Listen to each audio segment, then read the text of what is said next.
The night the violin sang alone. What you'll learn. How hiding the grind can turn respect into wonder, and why the easiest-seeming performances usually cost the most midnight oil.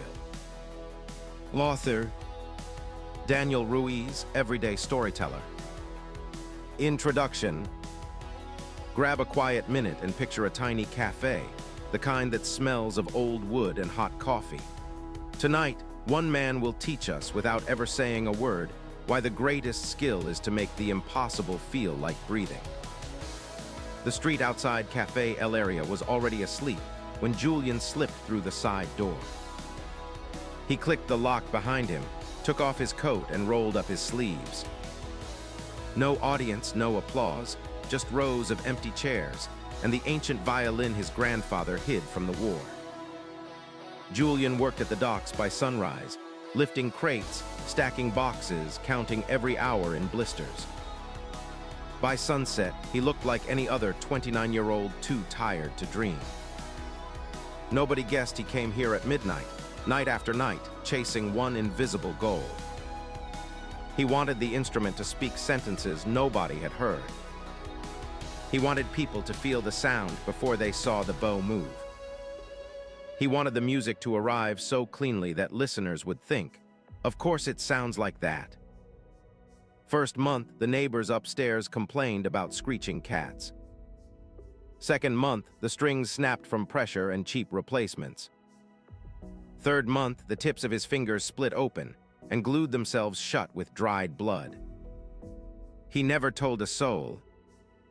He wrapped the fingertips in athletic tape, kept score of every hour with a kitchen timer, and counted mistakes out loud.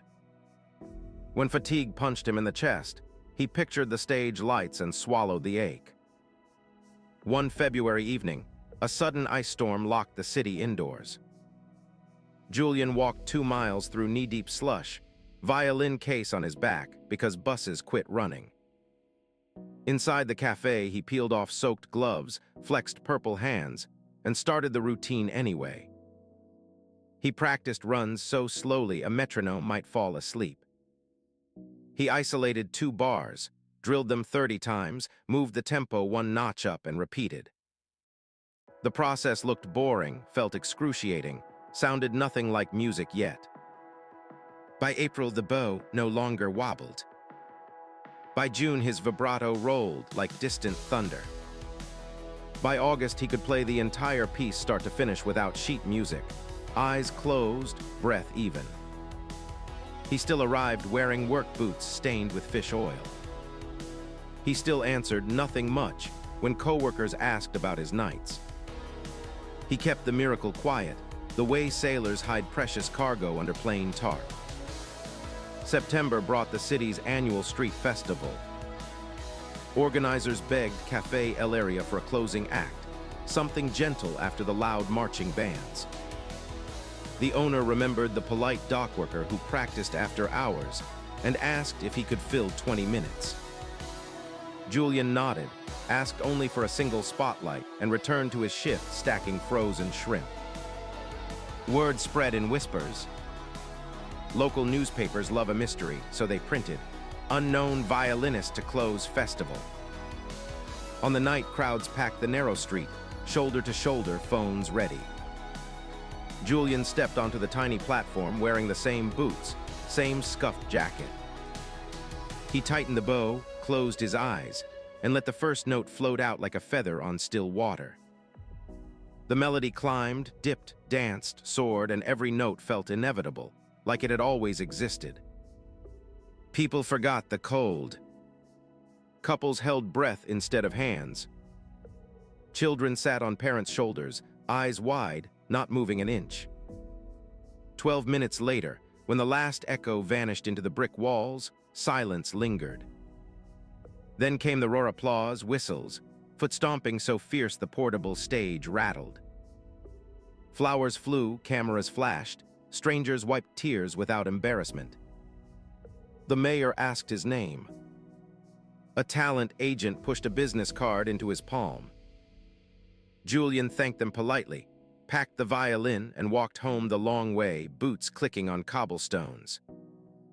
Next morning, he reported to the docks at 5, muscles sore from lifting crates.